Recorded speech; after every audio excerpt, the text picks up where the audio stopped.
Praise the lord. প্ৰভু যীশুখ্ৰীষ্টৰ নামেৰে সকলোকে শুভেচ্ছা জনাইছোঁ। বন্ধুসকল, আজি এই দিন যে ঈশ্বৰে আমাক দিলে আৰু এই দিনত আমি ঈশ্বৰক ধন্যবাদ দিওঁ, ঈশ্বৰৰ মহিমা প্ৰশংসা স্তুতি কৰোঁ।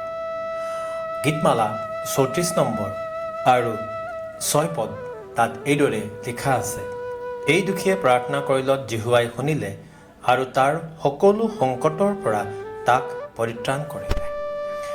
আমাৰ ঈশ্বৰ, তেওঁ কেৱল প্ৰাৰ্থনা শুনোতা ঈশ্বৰ নহয়, তেওঁ প্ৰাৰ্থনাৰ উত্তৰ দিওঁতা ঈশ্বৰ।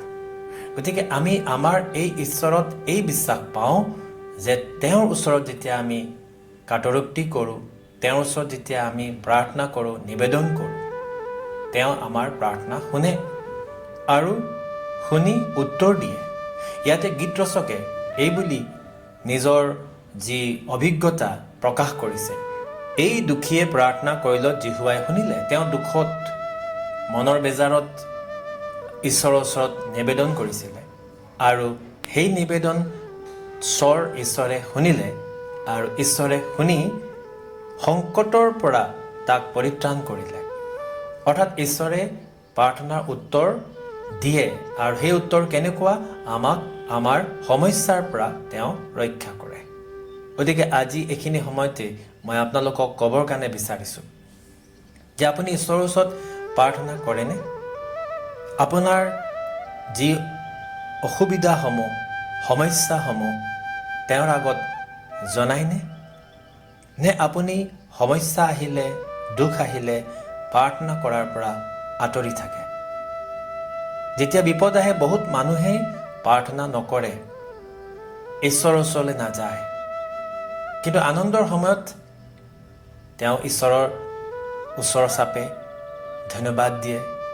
আকৌ বহুতে আনন্দৰ সময়ত ঈশ্বৰক পাহৰি যায়, দুখৰ সময়ত ঈশ্বৰ ঈশ্বৰ বুলি মাতি থাকে।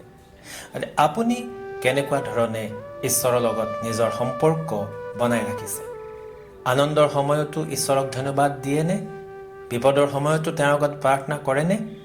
মনত ৰাখিব, যেতিয়া আমাৰ বিপদ হয়, সংকট হয়, অসুবিধা আহে, বেমাৰ আজাৰ হয়, আমি সেইখিনি সময়ত তেওঁক বিচাৰোঁ আৰু তেওঁ আমাৰ প্ৰাৰ্থনা উত্তৰ দিয়ে, তেওঁ আমাক আশীৰ্বাদ কৰে। ঠিক তেনেকৈ আনন্দৰ সময়তো যেন আমি তেওঁক নাপাহৰোঁ। যেতিয়া আমাৰ সমস্যাবিলাক, দুখবিলাক আঁতৰি যায় আৰু আমি সমস্যাৰ পৰা মুক্তি পাই আমি পাহৰি যাওঁ, এনে যেন আমাৰ জীৱনত নহওক।